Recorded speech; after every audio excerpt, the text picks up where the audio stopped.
Reports के मुताबिक America के राष्ट्रपति डोनाल्ड ट्रंप और इजरायल के प्रधानमंत्री बेंजामिन नेतन्याहू के बीच ईरान नीति को लेकर तीखी बातचीत हुई है, जबकि नेतन्याहू का रुख अधिक आक्रामक बताया जा रहा है। लेकिन मीडिया रिपोर्ट्स में इसे मुश्किल और लंबी चर्चा बताया गया है। पाकिस्तान के आंतरिक मामलों से जुड़े अधिकारियों की भी मध्यस्थता में भूमिका बताई जा रही है, जिससे यह स्पष्ट होता है कि क्षेत्रीय देशों की भागीदारी बढ़ रही है। पश्चिम एशिया एक बार फिर उस मोड़ पर खड़ा दिखाई देता है जहां युद्ध और शांति दोनों संभावनाएं मौजूद है।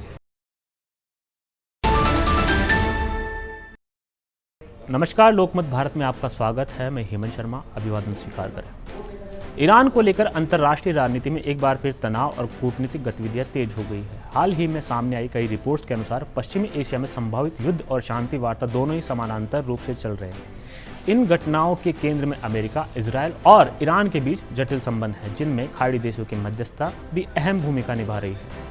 रिपोर्ट्स के मुताबिक अमेरिका के राष्ट्रपति डोनाल्ड ट्रंप और इजरायल के प्रधानमंत्री बेंजामिन नेतन्याहू के बीच ईरान नीति को लेकर तीखी बातचीत हुई है। इस बातचीत में मुख्य मुद्दा यह बताया जा रहा है कि ईरान के साथ तनाव को बातचीत और समझौते के जरिए हल किया जाए या फिर सैन्य दबाव बढ़ाकर निर्णायक कार्रवाई की जाए। ट्रंप कथित तौर पर ईरान के साथ किसी प्रकार की संघर्ष डील करके संघर्ष को खत्म करने के पक्ष में है, जबकि नेतन्याहू का रुख अधिक आक्रामक बताया जा रहा है, जिसमें ईरान के सैन्य और परमाणु ढांचे पर कड़ा दबाव बनाने की बात शामिल है।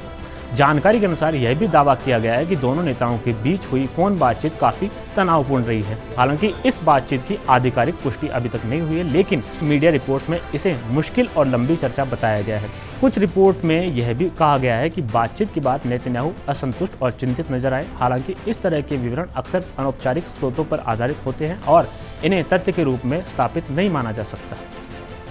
इस बीच यह भी दावा किया गया है कि अमेरिका ईरान पर सैन्य कार्रवाई की योजना बना रहा था, लेकिन इसे अस्थायी रूप से रोक दिया गया है। इसके पीछे कारण यह बताया गया है कि इस्लामिक धार्मिक यात्रा हज के दौरान क्षेत्रीय संवेदनशीलता को देखते हुए किसी बड़े संघर्ष से बचने की सलाह दी गई है। इस तरह के दावे यह संकेत देते हैं कि सैन्य निर्णय केवल रणनीतिक नहीं बल्कि धार्मिक और क्षेत्रीय मानवीय परिस्थितियों को ध्यान में रखकर ही लिए जाते हैं। इसके साथ ही खाड़ी क्षेत्र के कई देशों की सक्रिय कूटनीतिक चर्चा भी सामने आई है। कतर, पाकिस्तान, सऊदी अरब, टर्की और इजिप्ट जैसे देशों के मध्यस्थता प्रयासों का उल्लेख किया जा रहा है। रिपोर्ट्स के अनुसार ये देश एक नए शांति ढांचे या लेटर ऑफ इंटेंट पर काम कर रहे हैं, जिसका उद्देश्य अमेरिका और ईरान के बीच लंबे समय से रुकी हुई बातचीत को फिर से शुरू करना है।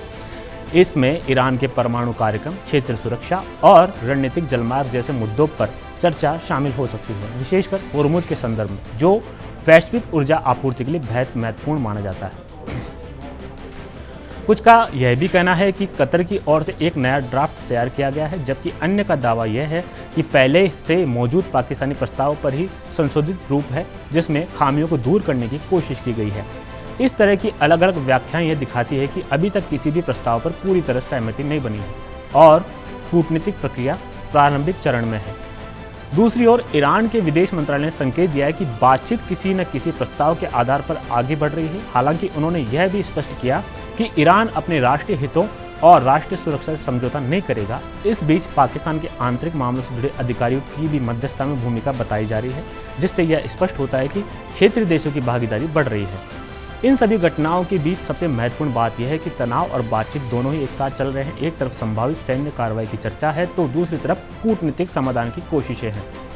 डोनाल्ड ट्रंप द्वारा दिए गए बयानों में भी यह संकेत मिलता है कि अमेरिका का रुख परिस्थितियों पर निर्भर करेगा। यदि समझौता होता है तो युद्ध टल सकता है, अन्यथा स्थिति फिर से संघर्ष की ओर बढ़ सकती है। हालांकि यह भी ध्यान देने योग्य है कि इस पूरे घटनाक्रम में कई सारे दावे, सूत्र, अनौपचारिक रिपोर्ट्स पर आधारित हैं, जिनकी स्वतंत्र पुष्टि नहीं हुई है। इसलिए इसे निश्चित तथ्य के बजाय एक चल रही भू राजनीतिक स्थिति के रूप में देखा जाना चाहिए, जिसमें जानकारी लगातार बदल सकती है। पश्चिम एशिया एक बार फिर उस मोड़ पर खड़ा दिखाई देता है जहां युद्ध और शांति दोनों संभावनाएं मौजूद हैं। आने वाले दिनों में यह स्पष्ट होगा कि कूटनीतिक की कोशिशें सफल होती है या तनाव एक नए संघर्ष में बदल जाता है। फिलहाल के लिए आप देखते रहिए लोकमत भारत।